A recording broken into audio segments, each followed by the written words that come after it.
సుమన్ టీవీలో మీ personal and business promotions కోసం కింది నెంబర్కి కాంటాక్ట్ చేయండి. ఇద్దరు రేడియో జాకీస్ ఒకే చోట అనేది సర్వసాధారణం, నాకైతే డౌటే. జస్ట్ ఏ మినిట్, మా వ్యూవర్స్ కి లక్కీగా ఒక మైక్ తీసుకొచ్చాను please. Thank you. Suman TV. yes Suman TV US లో కూడా ఉందా? Yeah. So nice, great. Suman TV ఒక్క యుఎస్ లోనే కాదు, యుఎస్ లో ఉన్న అన్ని రాష్ట్రాల్లోనే ఉంది, not even New Jersey. Oh that's fantastic. Nice to meet you అండి. అనకి మీకు ఇది పెడతాను జస్ట్ ఇలా. Oh thank you. Nice to meet you అండి. Very nice to meet you. ఎలా ఉన్నారు? పర్ఫెక్ట్. చాలా సంతోషంగా ఉంది మిమ్మల్ని కలుసుకోవడం ఈ రోజు ఇక్కడ. అవునా? థాంక్యూ. ఎందుకంటే మన ఇండియాలో కలిస్తే మన వాళ్ళే కదా కలిసి హాయ్ చెప్పేస్తాం. అది కూడా వేరే దేశంలో ఇలా కలుసుకుంటే చాలా ఆనందంగా ఉంటది. హ్యాపీ టు సీ అండి. Very happy to see you. And moreover Suman టీవీని ఖండాంతరాలు దాటి సప్త సముద్రాలు దాటి ఇక్కడ చూస్తున్నామంటే వి ఫీల్ వెరీ హ్యాపీ. మీ పేరు మేడం? ప్రశాంతి. ప్రశాంతి కదా? ఓకే, నైస్ ప్రశాంతి గారు. యుఎస్ లో న్యూ జెర్సీకి చిన్న ఈవెంట్ ఉంటే వచ్చాను. యాక్చువల్లీ నేను ఈవెంట్ లో కూడా మీ వాయిస్ వినబడింది. నేను ఏమనుకున్నానంటే మేబీ బ్యాక్గ్రౌండ్ వాయిస్ వేస్తున్నారేమో అనుకున్నా. నేను యాక్చువల్లీ ఆ బిట్ మిస్ అయినట్టున్నాను స్క్రీన్ లో. మేబీ కొంపదీసి మీరు ఈవెంట్ కి అయితే రాలేదు కదా? అదేనా? ఈవెంట్ కే వచ్చాము. ఓకే. మాట మన అమెరికా తెలుగు వచ్చారా? రావడం జరిగింది. సో ఏంటి అసలు మామూలుగా అయితే రేర్ కాంబినేషన్, ఎవరైనా రేడియో జాకీ ఉంటే ఒక్కరే వస్తారు, ఏదైనా మీరు కానీ ఏదైనా ఈయన కానీ, అసలు రారు. యాక్చువల్లీ ప్రేక్షకులు అందరూ కొంచెం కన్ఫ్యూజ్ అవుతున్నారు. మిమ్మల్ని ఇంట్రడ్యూస్ చేయాలంటే జస్ట్ ఒక్క వాయిస్ తో. హలో అండి, నేను మీ మామా Mahesh, dubbing artist, radio jockey. మీరు అది చెప్పక్కర్లేదు, మీరు అది ఒకటే చెప్పాలి. ఏంటి తెలుసా? డోర్లు ఎడమ వైపున తెరుచుకోబడును. ఓ అదే. హలో, హాయ్, నమస్తే, this is Mahesh. Hyderabad metro మీకు స్వాగతం తెలియజేస్తుంది. తలుపులు ఎడమ వైపున తెరుచుకుంటాయి. తర్వాత station United states of Ameerpet. అబ్బా, అసలు నేను ఎప్పుడు వినడం తప్ప అసలు ఒక్కసారి ఆ మైక్ జస్ట్ హలో అండి. హలో. మిమ్మల్ని కూడా నేను యాక్చువల్లీ వాయిస్ తప్ప డైరెక్ట్ గా కలుసుకోలేదు ఇప్పుడు. మన ఇద్దరు ఇప్పుడే మొదటిసారి కలుసుకోవడం. చాలా సంతోషంగా ఉందండి. మీ గురించి ఇంట్రడక్షన్ అవసరం లేదు. రేడియో జాకీలో మీ పేరు చెప్తే అందరూ దద్దరిల్లిపోవాల్సిందే. ఒక్కసారి మీ వాయిస్ తో మా ప్రేక్షకులకి.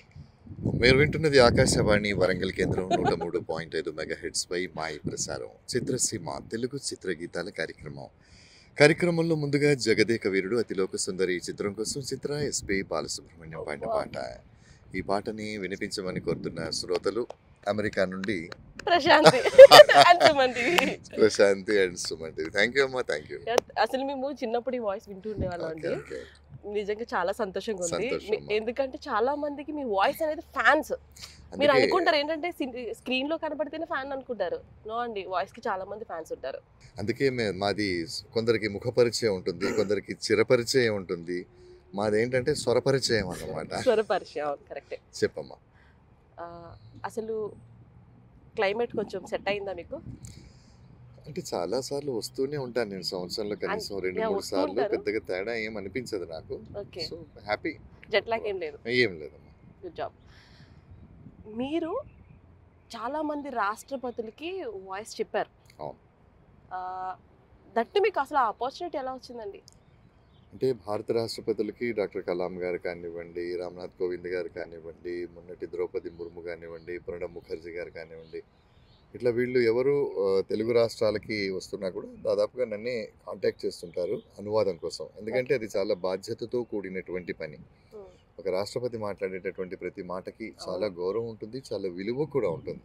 మనం చేసే తప్పుడు అనువాదం తప్పుడు సంకేతం కూడా ఇస్తుంది. కాబట్టి ఒక బాధ్యత కలిగిన వ్యక్తిగా, బాగా అనుభవం ఉన్నటువంటి వాడిగా, తర్వాత భాషలో మంచి పట్టు ఉన్నటువంటి వాడికి మాత్రమే ఇస్తారు ఆ అవకాశం.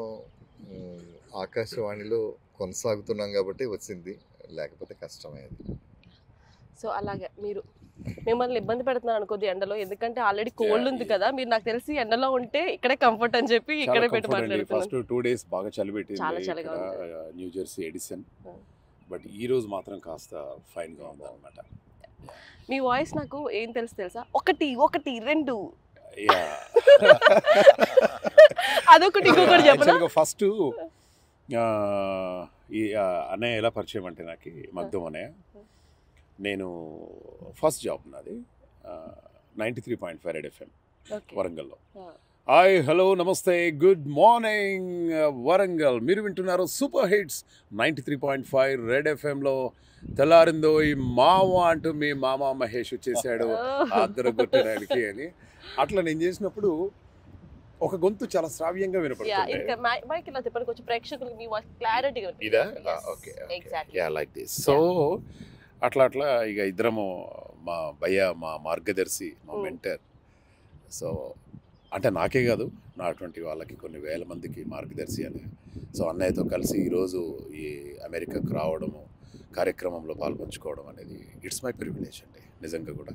ఎందుకంటే ఒక 30 సంవత్సరాలటువంటి సుదీర్ఘమైనటువంటి అనుభవం అటు వాయిస్ ఓవర్లో కానీ వ్యాఖ్యానంలో కానీ డబ్బింగ్లో కానీ అండ్ అన్న చేయనటువంటిది ఏదీ లేదు.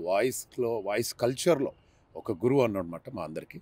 సో సడన్గా గురుగారితో మాట్లాడుతున్నాను, మీరు వచ్చేసారు. ఓకే ఇంకా చెప్పండి, ఇంకేం అడుగుతున్నారు మమ్మల్ని? అయితే అంటే ఇద్దరు ఒకే చోట అనేది సర్వసాధారణం. ఎందుకంటే ఒక పోటీ ప్రపంచంలో ఉన్నప్పుడు ఇద్దరు అనేది కలయిక సర్వసాధారణం. ఓకే నేనైతే ఇదే మొదటిసారి చూడడం. ఆయన అయితే ఈ రోజే డైరెక్ట్ గా కలవడం అండి. వాయిస్ అయితే బాగా తెలుసు, మాకు చాలా సంతోషంగా ఉంది మిమ్మల్ని ఈరోజు కలుసుకోవడం.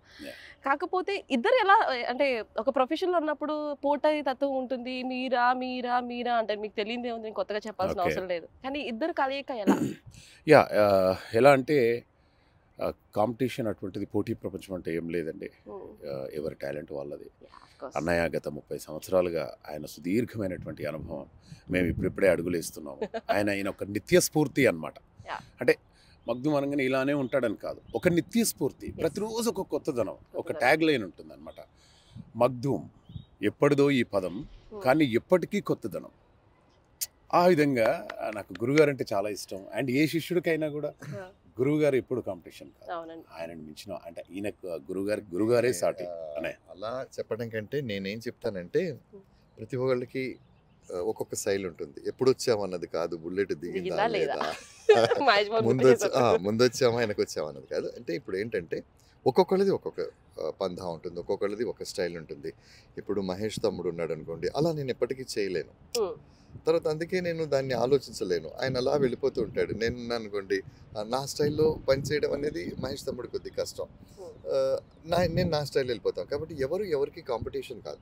కాకపోతే వ్యాఖ్యానం అని వచ్చేవరకు ఏమవుతుందంటే వ్యాఖ్యానం అనేది ఒక శాస్త్రం. వ్యాఖ్యానం అనేది అనాదిగా వస్తున్నటువంటిది, చాలా పురాతనమైనటువంటిది. సంగ్రామంలో జరుగుతున్నటువంటి ఆ భయంకరమైనటువంటి యుద్ధాన్ని సంజీవుడు కూర్చొని చెప్పాడు పక్కన, ఇలా జరుగుతుంది అలా జరుగుతుంది ఇలా జరుగుతుంది అని. లైవ్ కామెంటరీ అది. కాకపోతే వ్యాఖ్యానానికి ఒక పద్ధతి ఉంది, ఒక శాస్త్రం. పదచ్ఛేద పదార్థోక్తి విగ్రహో వాక్య యోజన ఆక్షేపశ్చ సమాధానం వ్యాఖ్యానం పంచలక్షణం అంటారు. కథనం చెప్పగలగాలి, తర్వాత సంక్షిప్తంగా చెప్పగలగాలి, అర్థమయ్యేటట్టు చెప్పగలగాలి. ఇవన్నీ వ్యాఖ్యానాలు వస్తాయి. తర్వాత మనం దేని మీద చెప్తున్నామో దాని మీద మనకు అవగాహన ఉండాలి. కాబట్టి వ్యాఖ్యానాన్ని ఏదో వీళ్ళు వచ్చారు వాళ్ళు వెళ్ళారు వీళ్ళు చేశారు అది చేశారు కాదు. ఒక బ్రేక్ వచ్చింది అనుకోండి, ఆ బ్రేక్లో ప్రేక్షకుల్ని మనతో తీసుకెళ్ళేటటువంటి వాడు వ్యాఖ్యాత. అబ్బా సోది కొడుతున్నాడు రా బాబు, ఇక జాలీగా చెప్పింది. తర్వాత వెటకారంతో చేసే వ్యాఖ్యానాలు కూడా కొన్ని ఉంటాయి, ఎదుటి వాళ్ళని ట్రోల్ చేసేటటువంటి వ్యాఖ్యానాలు ఉంటాయి. సరే, మరి వాటిని గురించి నేను ఏం చెప్పదలుచుకోలేదు. కానీ నా పంథా మాత్రం డిగ్నిఫైడ్గా, సొఫిస్టికేటెడ్గా, మంచి భాషతో సంక్షిప్తంగా మనసుల్లో నాటుకొని చెప్పడం నా ప్రక్రియ. యాక్చువల్లీ మీరు రాష్ట్రపతి అలాంటి వాళ్ళకి చెప్పినప్పుడు ఏమవుతుంది అంటే జనరల్గా అవును అనడానికి అవునా అనడానికి ఎంత తేడా ఉంటుందో వాళ్ళు చెప్పేది కూడా మనం ఎదుటి వారికి చెప్పడం అనేది చాలా కష్టం. అంటే మీ అంత నాలెడ్జ్ లేకపోయినా వాయిస్ ఓవర్స్ అవి చేస్తూ ఉంటాం కదా, అర్థాలే మారిపోతాయి ఒక చిన్న పదం వల్ల. అదే టైంలో మంచి వెళ్తుంది, చెడు కూడా వెళ్తుంది ఒక వాయిస్ వల్ల. కానీ ఒక రకంగా చెప్పాలంటే కత్తి మీద సాము లాంటిదే. అలాంటి వాళ్ళు వచ్చినప్పుడు లైవ్లో చేయాల్సి వస్తుంది. సో దాన్ని చాలా ప్రిపేర్గా చేయాలి. అండ్ అసలు మీ ఎక్కడండి మీ ఊరు? నాది వరంగల్ అమ్మా. వరంగల్, ఓకే. వరంగల్ కరీమాబాద్. ఓహో, నైస్ నైస్ అండి. మీది? మాది యాక్చువల్గా యాదాద్రి దగ్గర సోమవారం అనే ఒక ఊరండి. నేను అప్పుడు మెడికల్ రిప్రజెంటేటివ్గా చేయడం కోసం వరంగల్ వెళ్ళేవాడిని అనమాట. అక్కడ నాకు ఈ 93.5 రెడ్ ఎఫ్ఎంలో ఆపర్చునిటీస్ రావడం, అక్కడే స్థిరపడ్డాం అనమాట. అమ్మ నాన్న ఇద్దరు అక్కడే ఉంటారు వరంగల్లో, నేను మాత్రం హైదరాబాద్లో సెటిల్ అయ్యాను. యాక్చువల్లీ యూఎస్లో ఎక్కువ చూసే షో ఏంటో తెలుసా? Big boss.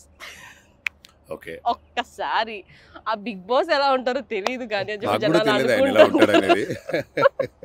అందరూ కూడా ఆ బిగ్ బాస్ పెట్టే టాస్క్లకి అయ్యో మా కంటెస్టెంట్ కి ఇలాంటి పెట్టారా అని ఫీల్ అవుతుంటారు. ఒకసారి ఆ బిగ్ బాస్ గురించి చెప్పరా? బిగ్ బాస్ గురించి చెప్పొచ్చు. నిజంగా ఆ బిగ్ బాస్ ఎవరో నాకు కూడా తెలియదు. ఒక్కసారి ఆ వాయిస్. సుమన్ టీవీ ప్రేక్షకులకి బిగ్ బాస్ స్వాగతం తెలియజేస్తున్నాడు. సుమన్ టీవీ ఎక్కడో పుట్టి ఖండాంతరాలు దాటి సప్త సముద్రాలు దాటి తెలుగువారి ప్రతి గుండెను కదిలిస్తుంది. తెలుగువారి ఆత్మీయ నేస్తం సుమన్ టీవీ. వావ్, నా గురించి ఎలా చెప్పండి ఒకసారి బిగ్ బాస్ వాయిస్ లో. ప్రశాంతి అమెరికా ఎప్పుడు వచ్చారు? నేను వచ్చి ఆల్రెడీ 1.5 year అయింది big boss. Okay, thank you. ఈ 1.5 year కాదు, ఇంకా 100 సంవత్సరాలు మీరు ఇక్కడే ఉండాలని చెప్పేసి కోరుకుంటున్నాను. ఒక్కసారి మీ రేడియో జాకీ వాయిస్ నా వాయిస్ ఒక్కసారి మా ప్రేక్షకులకి నాకు అర్థం కాదు. మీ వాయిస్ లో ఒక్కసారి మా సుమన్ టీవీ వారి కోసం. డిజిటల్ రంగంలో సాంకేతిక విప్లవం ఏదైనా ఉంది అంటే అది సుమన్ టీవీ. ప్రపంచంలో సూర్యుడు ఉదయించని ప్రదేశాలు కూడా ఉంటాయేమో కానీ సుమన్ టీవీ చేరనటువంటి ప్రేక్షకుడు ఉండడు అనడంలో ఏమాత్రం అతిశయోక్తి లేదు. అందుకే సుమనోహరమైన TV Suman TV. Thank you అండి, thank you so much. So అలాగే మీరు తీసుకున్నటువంటి ఫస్ట్ రెమ్యూనరేషన్, అతి తక్కువ రెమ్యూనరేషన్ ఏంటి? నేను తీసుకున్న రెమ్యునరేషన్ నేను 1990 మాట చెప్తున్నాను నేను, అంటే ఆల్మోస్ట్ ఆల్ 32-33 సంవత్సరాలు దాటిపోయింది. ఆ రోజుల్లో ఆ వ్యాఖ్యాత అనేవాడు ఉండేవాడు కాదు, ఎవరు ఏదో నడిపించేవారు, నడిచిపోయేది వ్యవహారం. అప్పుడు డాక్టర్ సి నారాయణ రెడ్డి గారి ఆశీస్సులతో, ఆయన దీవెనలతోటి వ్యాఖ్యానం అనేటటువంటి ప్రపంచంలోకి రావడం జరిగింది. అప్పుడు నేను తీసుకున్న మొదటి రెమ్యూనరేషన్ 75 రూపాయలు. 75 రూపాయలు 75 రూపీస్. అప్పట్లో 75 రూపీస్కి ఒక కిలో రైస్ కొనుక్కోవాలంటే ఎంత వచ్చేదండి? అది నాకు గుర్తులేదు కిలో రైసు, కానీ మా వరంగల్ వెళ్ళటానికి మాత్రం బస్సు కిరాయి 13 రూపాయలు ఉండేది, కాకతీయ ట్రైన్కి 10 రూపాయలు ఉండేది. సో 10 రూపాయలకి వచ్చి 10 రూపాయలకి వెళ్ళేది, 55 రూపాయలు మిగిలి. ఇంకా 10 సార్లు తిరిగితే అయిపోయినట్టే. ఎందుకు ఉంటాయి కదా. అలాగే మీరు అసలు ఈ ఫీల్డ్కి వచ్చినప్పుడే అందరూ కూడా సపోర్ట్ చేస్తారని ఉండదు ఫ్యామిలీలో. ఎందుకు ఏంటి అని ఒక భయం ఉంటుంది, సక్సెస్ అవుతారా లేదని టెన్షన్ ఉంటుంది. ఎందుకంటే వాళ్ళ యొక్క బాధ్యత బట్టి ఎంకరేజ్ చేయకూడదని కాదు. అలా మీ ఫ్యామిలీ బ్యాక్గ్రౌండ్ ఏమన్నారు? మా నాన్నగారు వ్యవసాయం అండి, అమ్మ హౌస్ వైఫ్, నాకు ఒక సిస్టర్. ఫస్ట్ నేను రామోజీ ఫిల్మ్ సిటీలో యాజ్ ఎ గైడ్గా చేసేవాడినండి. నా ఫస్ట్ జాబ్. నేను డిగ్రీ అయిపోవడంతో జాబ్లో జాయిన్ అయ్యాను. రామోజీ ఫిల్మ్ సిటీలో బస్సులో ఎక్కిన తర్వాత మైక్లో రసరమ్య రామోజీ ఫిల్మ్ సిటీకి ఇచ్చేసినటువంటి అతిథులందరికీ స్వాగతం సుస్వాగతం, మీ రైట్ సైడ్లో చూస్తే షెర్టాన్ హోటల్ ఉంటుంది, ఇక్కడే షూటింగ్ బాగా జరుగుతాయని అలా సరదాగా అందరితోటి చెప్పేవాడిని. తర్వాత అనుకోకుండా వరంగల్కి వెళ్ళాల్సి వచ్చింది మన మెడికల్ రిప్రజెంటేటివ్గా. అక్కడ మెడికల్ రిప్రజెంటేటివ్ చేస్తున్నటువంటి తరుణంలో 93.5 రెడ్ ఎఫ్ఎంలో రేడియో జాకీగా ఆపర్చునిటీ రావడం. అక్కడ ఒక 4 years చేశాను. చేసిన తర్వాత వీళ్ళు ఏమన్నారంటే, మహేష్ గారు మీరు హైదరాబాద్ రావాల్సి ఉంటుంది అన్నారు. సో ఓవర్ నైట్లో వెళ్ళడం కష్టం. సో ఎట్లా చేయాలి ఏంటని కొంచెం మెల్లమెల్లగా హైదరాబాద్ వెళ్ళడం ప్రాక్టీస్ చేస్తున్నాను అనమాట. సడన్గా ఒకరోజు హైదరాబాద్లో ఈ నారాయణ శ్రీ చైతన్య యాడ్స్ చెప్పే అవకాశం వచ్చిందండి. అప్పటి వరకు వేరే వాళ్ళు చెప్తున్నారు.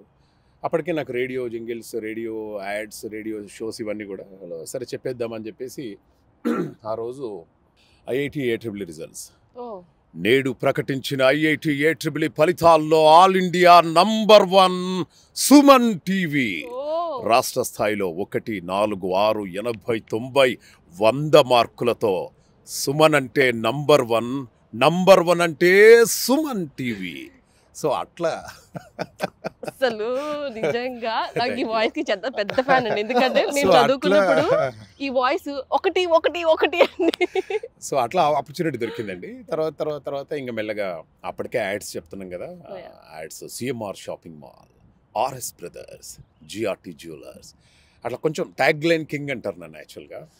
అంటే ఇప్పుడు ఏదన్నా ఒక యాడ్ వచ్చిన తర్వాత ఒక ట్యాగ్ వస్తుంది కదా, సో అది కొంచెం లవ్లీగా మోడ్యులేట్ చేస్తూ చెప్పడం అనమాట.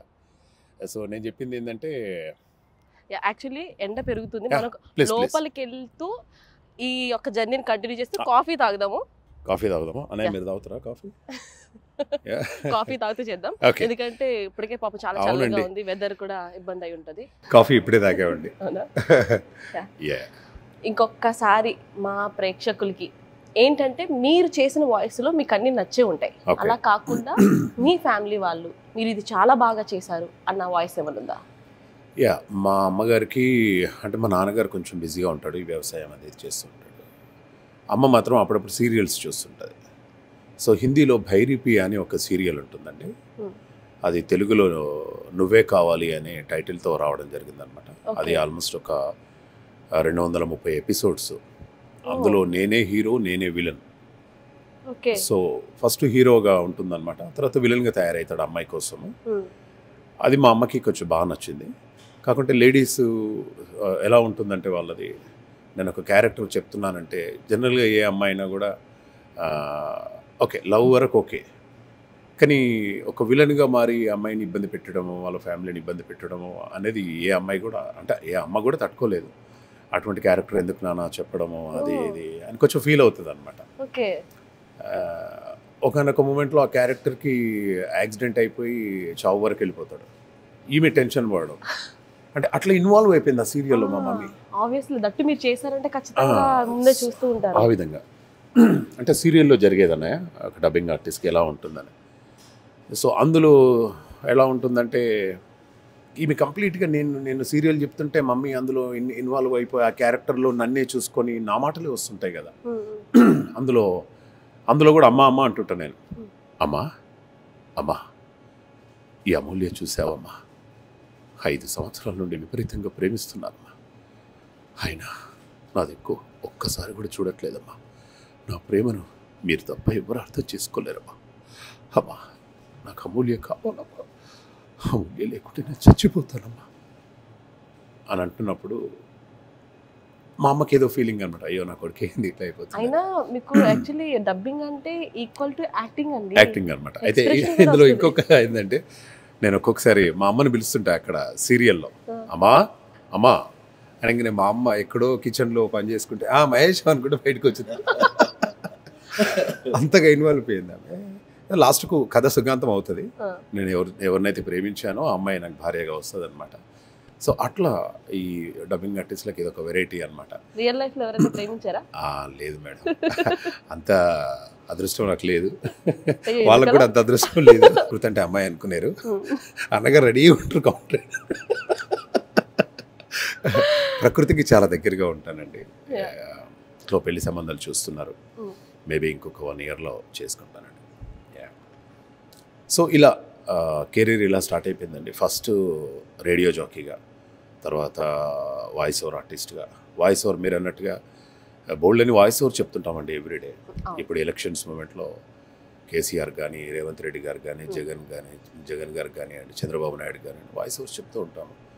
అంటే మీరు ఒక మంచి క్వశ్చన్ అడిగారు. మీరు ఇప్పటివరకు మీరు చెప్పినటువంటి డబ్బింగ్లో, వాయిస్ ఓవర్లో ఏది బెస్ట్ అని చెప్పేసి అన్నారు. సో ఏది బెస్ట్ అంటే మై నెక్స్ట్ డబ్బింగ్ అండి. అంటే ప్రతిదీ ఎవ్రీడే ఛాలెంజ్ అనమాట. Which is your best dubbing అంటే మై నెక్స్ట్ డబ్బింగ్ అని చెప్తాను నేను. సో ఆ విధంగా ప్రతి డే ఒక ఛాలెంజ్ ఉంటుందండి. వాయిస్ ఓవర్ అంటే అంత ఈజీ కాదండి, డబ్బింగ్ అనేది అస్సలే కాదు. వ్యాఖ్యానం అనేది చాలా అసలు కానే కాదు, ఎంతో సమయస్ఫూర్తి ఉండాలి. అంటే మగ్ధూమ్ గారిని చూసి, అంటే అందుకోసమే అంటాను, మగ్ధూమ్ గారిది ఒక నిత్యస్ఫూర్తి మా అందరికీ ఆయన. సో ఆయనతోటి నేను 3 days నుండి ట్రావెల్, అంటే ఫ్లైట్లో ప్లస్ ఒకే రూమ్లో ఉన్నాము, ఎన్నో విషయాలు చెప్పాడు. This is the best time to learn from my Guruji. So ఆ విధంగా కొత్త కొత్త విషయాలు తెలుసుకోవడం, ఆ విధంగా సడన్గా మిమ్మల్ని చూడడం, I felt very happy. So గురుగారు ఓవర్ టు యూ. అసలు అప్పట్లోనే 90s ఈ రావడం అనేది చాలా కష్టం ఆ రోజుల్లో. ఎందుకంటే ఏదైనా ఉద్యోగం చేసుకున్నారా నాన్న మీ పేరెంట్స్ అనడం, ఎందుకు వచ్చింది మనకి ఇవన్నీ అనే మాటలు వినే ఉంటారు నాకు తెలిసి. ప్రతి ఒక్కరు ఫేస్ చేస్తారు. ఈ రోజుల్లోనే ఏదైనా ఇండస్ట్రీకి వస్తున్నప్పుడే వద్దు అని, అప్పుడు ఆ టైంలోనే వద్దు అంటారు, ఎందుకంటే భయం అనేది ఉంటుంది కదా. పర్టికులర్గా మీరు దీనికి రావడానికి ఎవరు సపోర్ట్ చేశారు? అంటే దీనికి రావడానికి సపోర్ట్ అంటూ ఏం లేదమ్మా, రకరకాలన్నీ చెప్తుంటారు కానీ ఏం లేదు. నాకు రేడియో అంటే ప్రాణం. చిన్నప్పటి నుండి నాకు ప్రాణం. ఎందుకంటే హైదరాబాద్లో మా ఇల్లు రేడియో స్టేషన్కి పక్కన ఉండేది. మా చిన్నాన్న తీసుకెళ్ళి నన్ను అక్కడ ఆడించుకునేదట. సో కాబట్టి రేడియో అంటే ఇష్టం, ప్రాణం. వరంగల్లో రేడియో స్టేషన్ పడ్డది, ఆడిషన్స్ ఓపెన్ అయ్యాయి, వెళ్ళాను, ఆడిషన్ ఇచ్చాను, వెళ్ళాను, బాగుందన్నారు, నడిచాను. స్టార్ట్ అయింది ప్రస్థానం. స్టార్ట్ అయిన తర్వాత తెలియకుండానే ఆపర్చునిటీస్ రావడం మొదలెట్టాయి. ఇక్కడ ఏమైందంటే ఒకే ప్రేక్షకుడు ఇవాళ ఉంటాడు, రేపు ఉంటాడు, ఎల్లుండి ఉంటాడు, అవతల ఎల్లుండి ఉంటాడు, 365 రోజులు ఆయనే ప్రేక్షకుడు. నేను ప్రజెంట్ చేసేటప్పుడు ఒకే ప్రేక్షకుడు మగ్ధం వస్తే ఇలా మొదలెడతాడు, ఇలా క్లోజ్ చేస్తాడు అనే భావన రాకుండా ప్రతిరోజు ఒక కొత్తదనాన్ని ప్రజెంట్ చేయడానికి నేను ప్రయత్నం చేశాను. ప్రతిరోజు ఒక కొత్తదనం ప్రజెంట్ చేయాల్సిన అవకాశం వచ్చిన ప్రతిసారి వేదిక ఎక్కినప్పుడు, వేదిక మీద మాట్లాడేటప్పుడు కూడా ఆ మగ్ధం వస్తే శుక్లాంబరధరం విష్ణు శశివరణం అని మొదలెడతాడు, ఇంతటితో ఈ సభా కార్యక్రమం సమాప్తం, నమస్తే అంటాడు అని అందరికీ ఫీడ్ అయిపోతుంది. ఒకే ప్రేక్షకుడు కాబట్టి నేనేం చేయాలి? ప్రతిసారికి నేను మార్చాలి. అమెరికా ఇన్నిసార్లు వచ్చాను, దాదాపు 20 సార్లకు మీద వచ్చాను నేను. అమెరికాలో అదే ప్రేక్షకులు తిరుగుతుంటారు. వచ్చిన ప్రతిసారి ఒక కొత్తదనాన్ని చూపించే ప్రయత్నంలో భాగంగా అపరిమితమైనటువంటి పద సంపద నా సొంతమైంది. అపరిమితమైనటువంటి పద సంపద అన్నమాట. మీరు మాట్లాడితే నిన్న మాట్లాడింది మళ్ళీ ఈవేళ ఒక్క మాట మాట్లాడకుండా మాట్లాడుతూనే ఉంటాను. అది నిజంగా గ్రేట్ అండి. ఎందుకంటే మేము కూడా చాలా మంది దగ్గరికి వెళ్తుంటాం, మేము ప్రిపేర్ అవుతుంటాం దట్టు. యాక్చువల్ ఇప్పుడు అంటే సడన్గా అనుకోకుండా కలిసారు, ఏదైనా ఈవెంట్కి వెళ్ళినప్పుడు అదే పదాలు రిపీట్ అయ్యేసరికి అలా రిపీట్ అవ్వకుండా ఏం చేయాలని ఆలోచిస్తూ ఉంటాం. నిజంగా చాలా కష్టపడ్డ అది ఎలా నేర్చుకోవాలంటారు? నేర్చుకోవడం అంటే ఏముంటుందమ్మా, చదువుతూ ఉండాలంతే. తర్వాత సీనియర్స్ని వింటూ ఉండాలి. ఇప్పుడు నారాయణ రెడ్డి గారు లాంటి వాళ్ళు ఉన్నారు, వాళ్ళు ఎలా ఇది చేసేవారు, ప్రజెంట్ చేసేవారు ఒక ఇష్యూని, ఒక విషయాన్ని ఎన్ని రకాలుగా చెప్పొచ్చు. నారాయణ రెడ్డి గారిని చూసి తెలుసుకోవచ్చు, ఒక వేటూరి సుందరరామూర్తి గారిని చూసి తెలుసుకోవచ్చు, ఒక బోస్ గారిని చూసి తెలుసుకోవచ్చు, అనంత శ్రీరామ్ గారిని చూసి తెలుసుకోవచ్చు. ఇట్లా వీళ్ళందరితోటి మనం ఉంటే నాకు మొత్తం తెలిసిపోయింది. ఇంకా 32 ఏళ్ళు ఏం లేదంటే ఏమీ లేదు. నాకు రేపు ఈవెంట్ అంటే మళ్ళీ నేను ఈవేళ రాత్రి ప్రిపేర్ అవుతాను. మళ్ళీ నేను ఈవేళ చదువుకుంటాను. నేను రేపు ఏం చెప్పాలి. లాస్ట్ ఈవెంట్ మాటాకి న్యూ జెర్సీ వచ్చి చేసినప్పుడు ఇది చేశాను కాబట్టి ఇక మళ్ళీ దీని జోలికి వెళ్ళకూడదు. ఇంకంతే. అంటే ప్రతిరోజు నేర్చుకోవడం అనేది ఎన్ని సంవత్సరాలు ఎక్స్పీరియన్స్ ఉన్నప్పటికీ కూడా బతికినంత కాలం నేర్చుకుంటూ ఉండాలి. అప్పుడే ఒక మంచి ప్రెజెంటర్ అవుతాం మనం. నిజంగా అండి. అంటే ఇప్పటి వరకు కూడా స్టిల్ అప్పటి నుంచి ఇప్పటికీ కూడా మేము మీ వాయిస్ అనేది ఫేమ్, ఎవరు కూడా అంత ఈజీగా మర్చిపోయే వాయిస్ కాదు, అది అలా రిజిస్టర్ అయిపోయింది. అలా ఉన్నారు అంటే కేవలం మీ యొక్క వెనకాల ఉన్నటువంటి శ్రమనే అని చెప్పుకోవాలి. మాట్లాడడం అనుకుంటారు కానీ మాటలో ఉన్న పదాలు వెతికి తీసుకురావడం అనేది చిన్న విషయం కాదండి. ప్రశాంతి ఇక్కడ ఒక మాట చెప్పాలి, అదేంటంటే చాలా సిన్సియర్గా చెప్తాను. నేను మొదలెట్టినప్పుడు మీడియా లేదు, ఇంత మీడియా లేదు. నేను ఒక చోట ప్రోగ్రామ్ చేసి నేను వెళితే మళ్ళీ ఆ ఊరి వాళ్ళు నేను మళ్ళీ వెళ్ళేంత వరకు నన్ను గుర్తుంచుకునేలా నా మాటలు వాళ్ళ మీద ప్రభావం చూపించి వాళ్ళ మనసుల్లో ఉండగలగాలి. అప్పుడు పిలిచాను చూడు మళ్ళీ ఆయన పిలవాలి అంటే అంత స్టాండర్డ్ ఇవ్వాలి నేను. అప్పుడు నా కాంపిటీటర్స్ కూడా లేరు. అంతే కదా. ఇన్ని టీవీలు లేవు కాబట్టి ఇంతమంది వ్యాఖ్యాతలు లేరు, ఇన్ని కార్యక్రమాలు లేవు కాబట్టి ఇన్ని వ్యాఖ్యాతలు లేరు. నేను ఆల్మోస్ట్ ఆల్ 1.5 జనరేషన్ అంటే 32 ఏళ్ళు అంటే 20 ఏళ్ళకి ఒక జనరేషన్ అనుకుంటే 1.5 జనరేషన్తో నేను కాంపిటీటర్గా ఉన్నాను. నా వయసు వాళ్ళు ఇప్పుడు చాలామంది పెద్దవాళ్ళు అయిపోయి రిటైర్ అయిపోయి ఇళ్లలో కూర్చున్నారు. బట్ నేను ఇప్పటికీ కూడా 22-23 సంవత్సరాల వ్యాఖ్యాతలతో కూడా నేను కాంపిటీట్ చేయగలుగుతున్నానంటే ఇట్స్ నాట్ కాంపిటీషను. ఇంకా నేను సర్వైవ్ అవ్వగలుగుతున్నాను అంటే కేవలం వాయిస్ ఒక్కటే కాదు, మాడ్యులేషన్ ఉంటుంది, నిరంతర ప్రక్రియ ఉంటుంది, పద సంపద ఉంటుంది. వీటన్నిటితో పాటు ఒదిగి ఉండడం అన్నది కూడా అది మాత్రం నిజమండి, ఖచ్చితంగా. అసలు ఎందుకంటే ఒక్కొక్కసారి చాలా మంది ఇప్పుడు చేసే వాళ్ళ తప్పులు అవే ఉంటాయండి. వాస్తవంగా నేను మిమ్మల్ని ఇలా ఇంతకుముందు కలిసినప్పుడు మీరు మాతో మాట్లాడడమే ఎక్కువ. ఎందుకంటే ఇంత పెద్దవారు బిజీ స్కెడ్యూల్ ఉంటుంది, మీరేదో పనిలో వచ్చారు, నాకు ఇంత టైం ఇవ్వడం అనేది నిజంగా చాలా అదృష్టంగానే ఫీల్ అవుతాను. ఎందుకంటే తెలుగువారు ఎక్కడున్నా కూడా నాకు మాట్లాడడం పలకరించడం అలవాటు. అలాంటిది మీరు ఒక బిజీగా సీరియస్ డిస్కషన్ జరుగుతుంది మీ ఇద్దరి మధ్యన, నేను వచ్చి ఇంటర్వ్యూ అడిగాను, పాపం ఇంటర్వ్యూ ఇచ్చారు. సో ఎందుకని మీరు వయసుతో సంబంధం లేకుండా అంటే ఎవరితో సంబంధం లేకుండా మీరు నాకు ఇంత టైం ఇచ్చారంటే అక్కడే మీ యొక్క సంస్కారం అనేది నాకు తెలుస్తుంది. అట్లాంటిది ఏం లేదమ్మా, అంటే ఆ సంస్కారం సాంప్రదాయం ఇవన్నిటిని మనం జాగ్రత్తగా కాపాడుకుంటే బతికినంత కాలం మనుషుల్లో ఉంటాం. అమితాబ్ బచ్చన్ గారు ఉన్నారు, 80కి దగ్గరలో ఉన్నట్టున్నారు. ఆయన తెలియదు నాకు, 80కి దగ్గరలో ఉన్నట్టున్నారు. బట్ ఇప్పటికీ కూడా కౌన్ బనేగా కరోడ్పతి అంటే ప్రపంచం అంతా తెర ముందు కూర్చుంటుంది. అంతే కదండి. ఎంతో మంది వచ్చారు. అమితాబ్ బచ్చన్ గారి తర్వాత 3.5 తరాలు చూశాడు ఆయన. సో అదమ్మా. మీకు నచ్చిన వాయిస్ ఏంటి బాగా మీరు చెప్పిన వాటిలో? అలా ఉండదు. ఇప్పుడు నాకు ఇందాక మా తమ్ముడు చెప్పినట్టు ప్రతిదీ కూడా బాగానే ఉంటుంది. ఇప్పుడు ఇంట్లో 5 పిల్లలు ఉన్నారనుకోండి, ఒక అమ్మని నాన్నని పిలిచి అరే మీకు ఈ 5 పిల్లలు ఎవరంటే ఇష్టం అండి అంటే చెప్పలేదు. అట్లాగే నేను ఎప్పుడు జడ్జి చేయను. నేను బెస్ట్ ప్రొడక్షన్ తీసుకున్న డైరెక్టర్ని నేను అప్రిషియేట్ చేస్తాను, బెస్ట్ ప్రొడక్షన్ తీసుకున్న ప్రొడ్యూసర్ని నేను అప్రిషియేట్ చేస్తాను. ఎందుకంటే నేను చెప్పే ప్రతి వాయిస్ నేను జన్మనిచ్చిన పిల్ల లాంటిదే కాబట్టి ప్రతిదీ నాకు ఇష్టం. అలాగే ఇది బాగా ఇష్టము అని చెప్పానంటే నాకు ఒకసారి నారాయణ రెడ్డి గారు చెప్పారు, ఈ ప్రోగ్రామ్ నువ్వు బాగా చేశాను అంటే ఇంకా రేపటి నుండి చేయాల్సిన అవసరం లేదురా అన్నాడు. ఎందుకంటే పికాసో ఒక మంచి చిత్రాన్ని వేసేసాను నేను అంటే ఇంకంతకంటే మంచి చిత్రం వెయ్యడు ఆయన. కాబట్టి ఒక మంచి చిత్రాన్ని నేను వేసేసాను అని పికాసో అనుకుంటే, షేక్స్పియర్ నేను ఒక మంచి కవిత రాసేసాను అంటే ఇంకా షేక్స్పియర్ రాయాల్సిన అవసరం లేదు. కాబట్టి అలాగే నేను మా తమ్ముడిది నేను మళ్ళీ చెప్తాను, నేను తర్వాత చెప్పబోయేది. నాకేంటంటే నేను కొన్ని 100 దేవాలయాల మీద డాక్యుమెంటరీ చెప్పాను, కొన్ని 100 దేవాలయాలు. మీరు ఏ ప్రముఖ దేవాలయంలోకి వెళ్ళి నిలబడ్డా, క్యూ లైన్లో నిలబడ్డా నా వాయిస్ వినబడుతూ ఉంటుంది. అవి తర్వాత మేడారం సమ్మక్క సారలమ్మ జాతరలు కానివ్వండి, తర్వాత జరిగేటటువంటి బ్రహ్మోత్సవాలకి కానివ్వండి, లైవ్ కామెంటరీస్ కానివ్వండి, ట్రాన్స్లేషన్స్ కానివ్వండి, పెద్ద పెద్ద కార్యక్రమాలు కానివ్వండి, అవధానాలు కానివ్వండి, వీటన్నిటిలో ప్రతిదీ నాకు ఇష్టమైనటువంటిది, ప్రతిదీ నాకు ఇష్టమైంది. బాగా చెప్పారు. నిజంగా అనుభవం అనేది చాలా నేర్పిస్తుంది నిజంగా. మీరు మాట ఈవెంట్కి వాయిస్ విన్నాను. మీరు ఎప్పుడు వచ్చారండి యూఎస్? నేను 12వ తారీఖున ఇక్కడ ల్యాండ్ అయ్యాను. నేను మళ్ళీ నాకు శ్రీరామనవమికి మళ్ళీ లైవ్ ఉంటుంది. ఎక్కడండి శ్రీరామనవమిలో? నేను భద్రాచలం నుండి లైవ్ చేయాలి. నేను భద్రాచలం వెళ్ళిపోతాను. అక్కడ నేను లైవ్ చేసుకోవాల్సి ఉంటుంది. సో నేను మళ్ళీ వెళ్ళిపోతాను, నేను రేపు మార్నింగ్ వెళ్ళిపోతాను. నైస్. ఒక్కసారి మా భద్రాచలంలో ఉన్న శ్రీరాముల గురించి మా సుమన్ టీవీ వాళ్ళకి శుభాకాంక్షలు తెలియజేస్తే మీ వాయిస్ లో కావాలి మాకు. స్నేహం దయంచ సౌఖ్యంచ యదివా జానకిమపి ఆరాధనాయ లోకస్య ముంచతో నాస్తి మే వ్యధ. వాల్మీకి రామాయణం.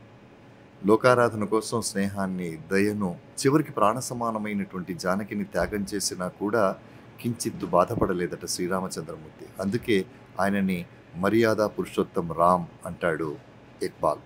అలాంటి శ్రీరామచంద్రమూర్తి యొక్క జన్మదినం, పట్టాభిషేకం, వీటన్నిటికీ సంబంధించినటువంటి కళ్యాణ వైభోగాన్ని మరో 2 రోజుల్లో మనం అంతా చూడబోతున్నాం. ఈ సందర్భంగా ఈ చక్కటి అవకాశాన్ని ఇచ్చి నన్ను ఆశీర్వదిస్తున్నటువంటి నా చెల్లెలు ప్రశాంతికి, సుమన్ టీవీ వాళ్ళందరికీ కూడా మనస్ఫూర్తిగా ధన్యవాదాలు తెలియజేస్తున్నానమ్మా. శ్రీరామనవమి శుభాకాంక్షలు అండి మీకు కూడా. థ్యాంక్ యూ అమ్మా. మీరు చెప్పండి మేడం. బిగ్ బాస్ మీరు రాత్రి చేసినటువంటి హంగామా గురించి మేము ఆల్రెడీ మాట్లాడుతూ ఉన్నారు. డైరెక్ట్ గా బిగ్ బాస్ చూసారు, ఎందుకంటే యూఎస్ ఎక్కువ బిగ్ బాస్ ఫాలో అవుతారు. ఓకే, నేను యాక్చువల్గా అదేనండి, నేనైతే బిగ్ బాస్ కాదు. ఓకే కాదు, ఆఫ్ కోర్స్ ఆ వాయిస్ కి కనీసం మనిషిని చూడాలనుకుంటారు. అవును, బట్ నేను కాదండి యాక్చువల్గా, అది వేరే అతను చెప్తున్నట్టు బిగ్ బాస్కి.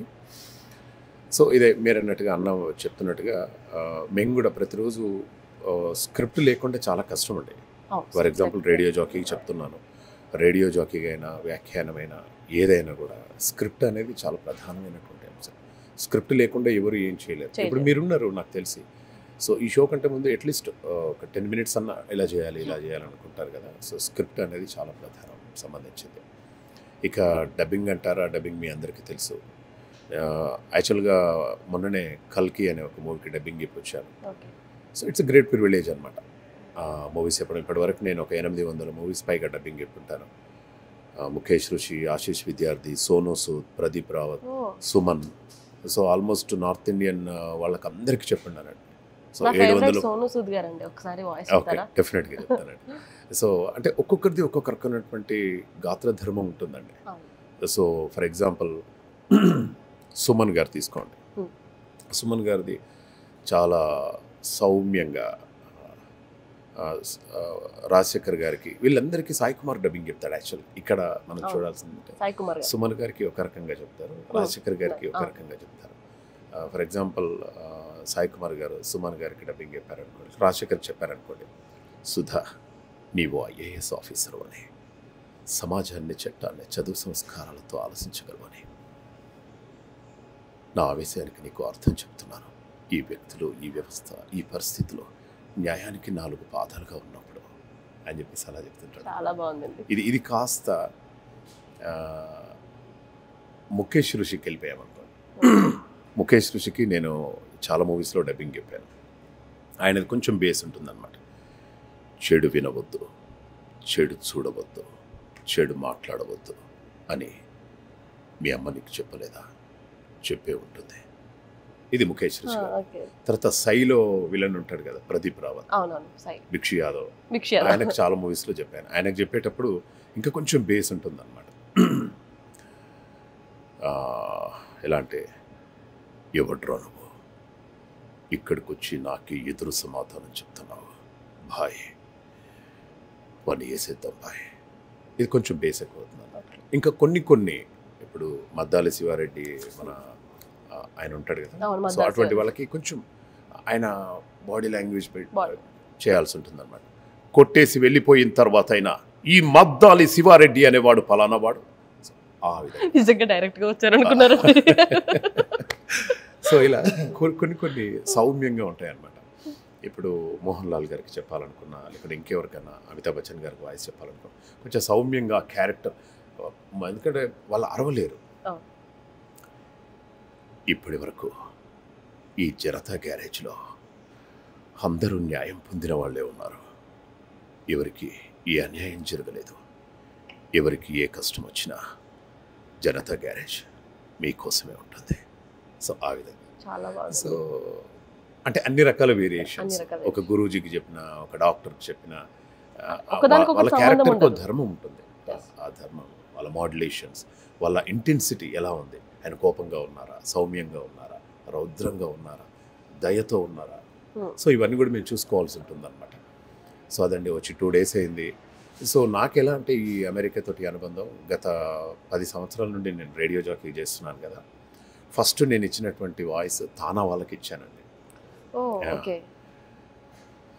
తానా వాళ్ళకి ఇచ్చినప్పుడు దే ఫెల్ట్ వెరీ హ్యాపీ. అప్పుడప్పుడు ఈవీ ట్రెండింగ్ నడుస్తుంది అనమాట.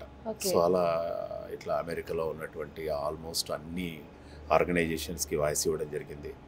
అండ్ ఒక 4-5 ఈవెంట్స్కి యాంకరింగ్ చేయడం జరిగింది. మెల్లగా ఇలా జర్నీ స్టార్ట్ అయిందనమాట. నేను కూడా సంవత్సరానికి 1-2 సార్లు వస్తుంటాను అవకాశం దొరికినప్పుడల్లా. సో ఇదండి మా ప్రస్థానం.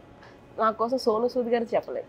యా, సోను సుద్ది ఆయన అదే అంటున్నా, ఎవడ్రా వాడు అక్కడే ఉన్నాడా, లోపలికి రమ్మని చెప్పు. ఈ ప్రశాంతి ఉంది మామూలు వ్యక్తి కాదురా, మార్నింగ్ నుండి అడుగుతూ ఉంది, ఏం అడుగుతుందో తెలియదు. రే ఇట్రా, ఆ ప్రశాంతి గారికి పూల బొకే ఇయ్యరా. చాలా బాగా.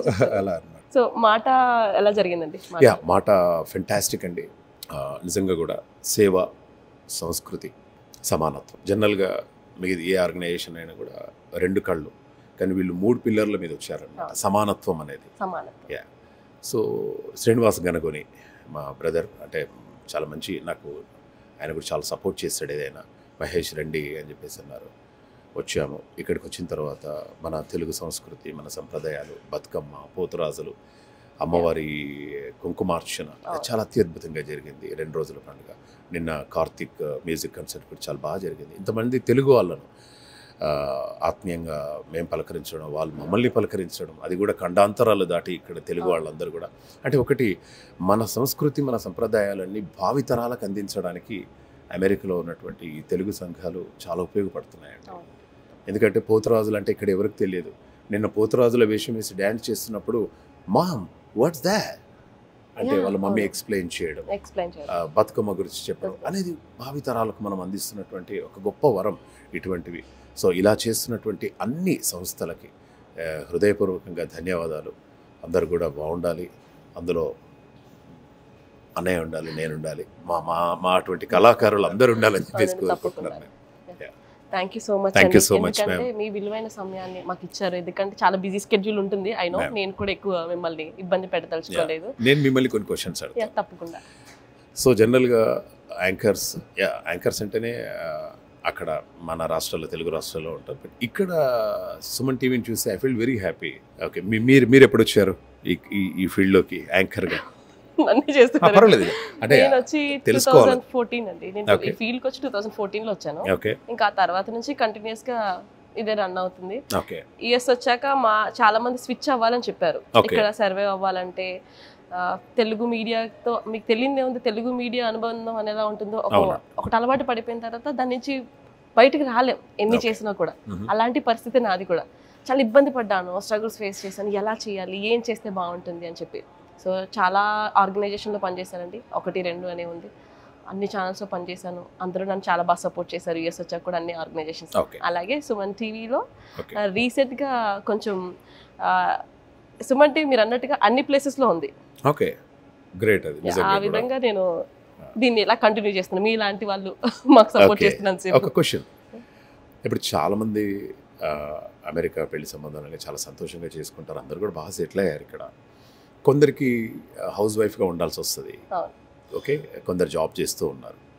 సో ఇక్కడికి వచ్చేసి ఏదో ఒకటి చేయాలి అని ఏం చేయలేకపోయిన వాళ్ళకి అవును. మంచి టాలెంట్ ఉంటుంది, అటువంటి వాళ్ళకు మీరేమి సలహా ఇస్తారు?